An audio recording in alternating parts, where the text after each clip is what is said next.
promise of ultimate redemption.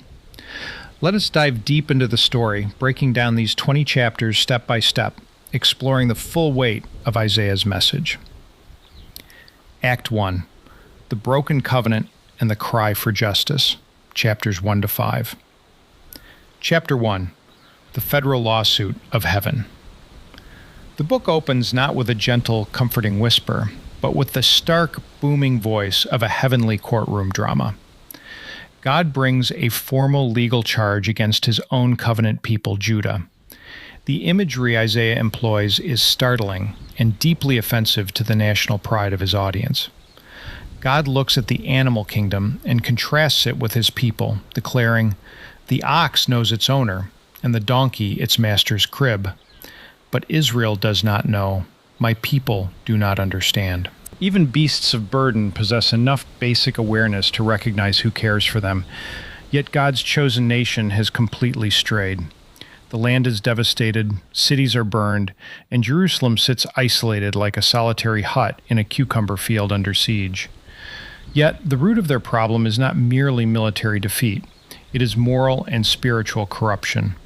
The people have traded basic human decency and justice for greed and ritualistic hypocrisy. They are still hosting massive, lavish religious festivals, offering endless sacrifices, and lifting their hands in prayer. But God refuses to look at them. His hands are full of the blood of the oppressed. He issues a piercing indictment. "Stop bringing meaningless offerings. Your incense is detestable to me. Even if you offer many prayers, I am not listening. Your hands are full of blood." Instead of hiding behind religious performance, God issues a desperate, urgent call to action. "Wash and make yourselves clean. Take your evil deeds out of my sight. Stop doing wrong. Learn to do right. Seek justice. Defend the oppressed.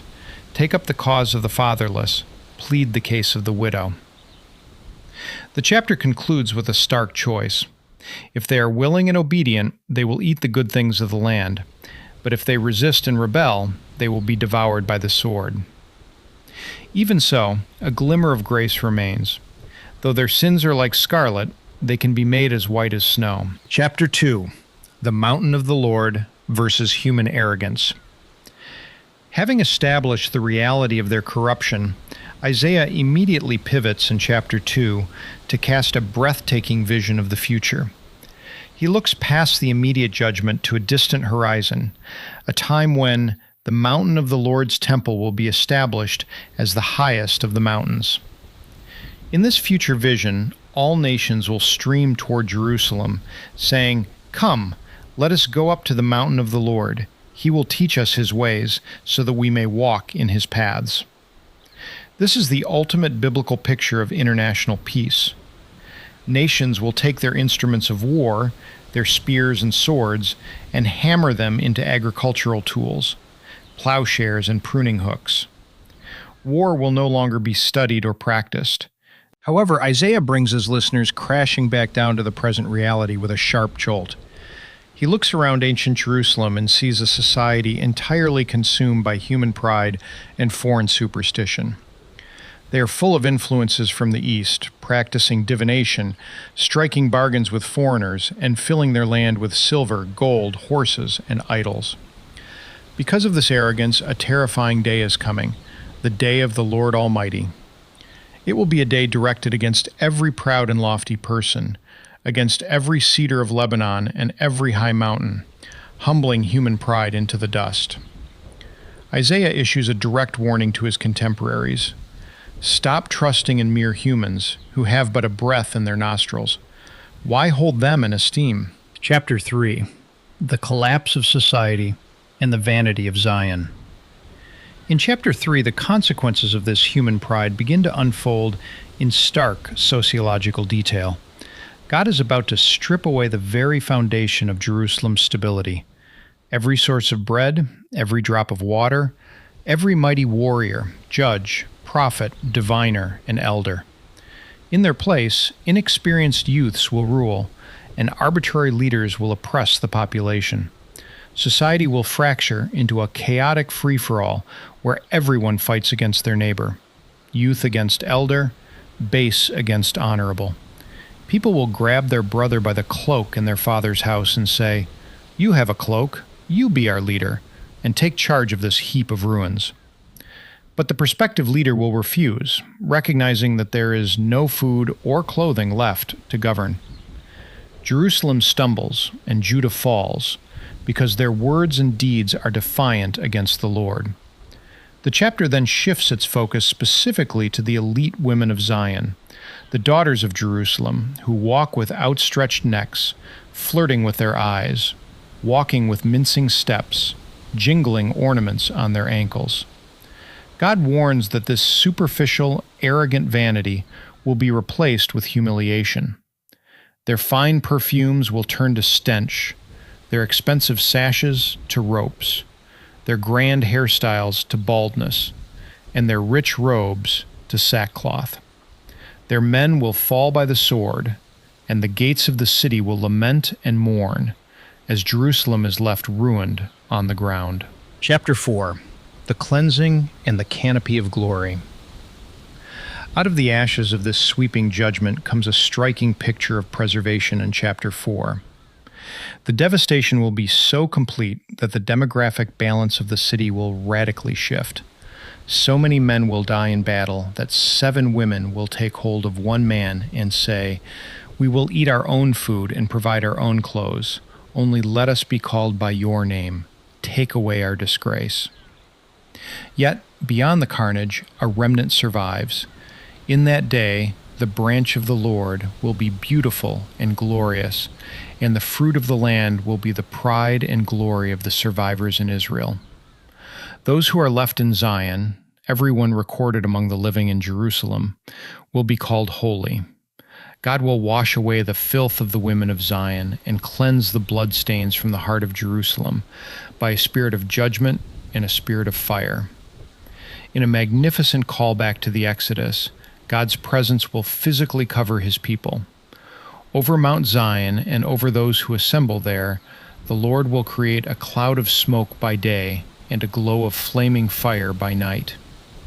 This divine canopy will serve as a shelter and a shade from the heat, and a refuge and hiding place from storm and rain. Chapter 5. The Parable of the Vineyard and the 6 Woes. Chapter 5 serves as the poetic and theological climax of this opening section, anchored by the famous Parable of the Vineyard.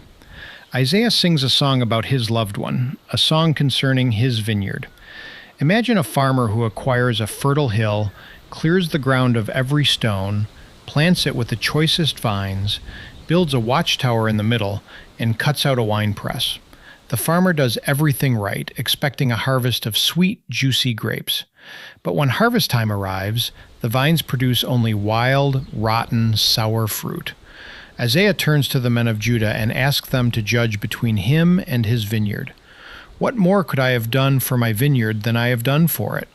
When I looked for good grapes, why did it yield only bad?" The vineyard is the house of Israel, and the men of Judah are the garden of his delight.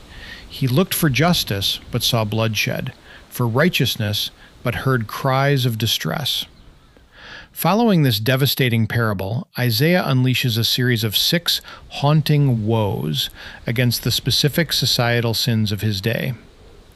The woe of greed. Against those who add house to house and join field to field until no space is left and they live alone in the land. The woe of hedonism. Against those who rise early in the morning to chase after beer and stay up late until they are inflamed with wine, ignoring the work of the Lord. The woe of cynicism. Against those who drag sin along with cords of falsehood, mocking God by saying, "Let God hurry, let him hasten his work so we may see it." The woe of moral inversion. Against those who call evil good and good evil, who put darkness for light and light for darkness, bitter for sweet and sweet for bitter. The woe of intellectual arrogance. Against those who are wise in their own eyes and clever in their own sight. The woe of corrupt justice. against those who are heroes at drinking wine, champions at mixing drinks, who acquit the guilty for a bribe, but deny justice to the innocent. Because they have rejected the law of the Lord Almighty, God's anger burns against them. The chapter ends with an ominous warning. God raises a signal flag to a distant nation, whistling for them from the ends of the earth. They come swiftly and fiercely. Their arrows are sharp, their bows strung, their horses' hooves like flint, their chariot wheels like a whirlwind. They will roar like young lions, snatching their prey and carrying it off with no one to rescue. The land will look down and see darkness and distress. Even the light will be darkened by clouds. Act 2. The Fire, the Child, and the Promised King. Chapters 6 to 12. Chapter 6. The Throne Room Encounter and Commission. Right when the geopolitical and spiritual situation feels entirely hopeless, Chapter 6 shifts the narrative camera upward into the heavenly realm. The historical marker is precise. In the year that King Uzziah died, Uzziah had reigned for over 50 years, providing political stability, economic prosperity, and military security for Judah. His death marks the end of an era, leaving the nation paralyzed with anxiety about the future. Yet it is precisely when earthly kings die that Isaiah looks up and sees the true king. He sees the Lord seated on a high and exalted throne, the train of his robe filling the temple. Above him stand seraphim, angelic beings each with 6 wings. With 2 they cover their faces, with 2 they cover their feet, and with 2 they fly. They are calling out to one another in thunderous antiphonal praise. Holy, holy, holy is the Lord Almighty. The whole earth is full of his glory. At the sound of their voices, the doorposts shake and the temple fills with smoke. Isaiah's immediate reaction is not awe or intellectual curiosity. It is absolute terror and profound personal conviction. He realizes his own profound uncleanness in the presence of absolute holiness. Woe to me! I am ruined, for I am a man of unclean lips, and I live among a people of unclean lips, and my eyes have seen the King, the Lord Almighty. Then one of the seraphim flies to him with a live coal in its hand, which it had taken with tongs from the altar. It touches Isaiah's mouth and says, "See, this has touched your lips. Your guilt is taken away, and your sin atoned for." Cleansed and restored, Isaiah hears the voice of the Lord asking a profound question. Whom shall I send, and who will go for us? Without hesitation, Isaiah steps forward and gives his famous, defining response. Here am I, send me. God's commissioning of Isaiah, however, is intensely sobering. He is told to go and speak to a people who will hear repeatedly but never understand, who will see continually but never perceive. Isaiah asks how long this hard ministry will last, and God answers, until the cities are ruined and abandoned, until the houses are left deserted, and the fields ravaged and desolate. Yet, just as a tenth remains in a felled terebinth or oak tree, the holy seed will remain in the stump. Chapter 7. The Syro-Ephraimitic Crisis and the Sign of Emmanuel. The narrative shifts in Chapter 7 to a specific historical crisis during the reign of King Ahaz, the grandson of Uzziah. The northern kingdom of Israel, often called Ephraim, led by King Pekah, has allied with Syria, led by King Rezin, to wage war against Jerusalem, attempting to force Judah into an anti-Assyrian coalition.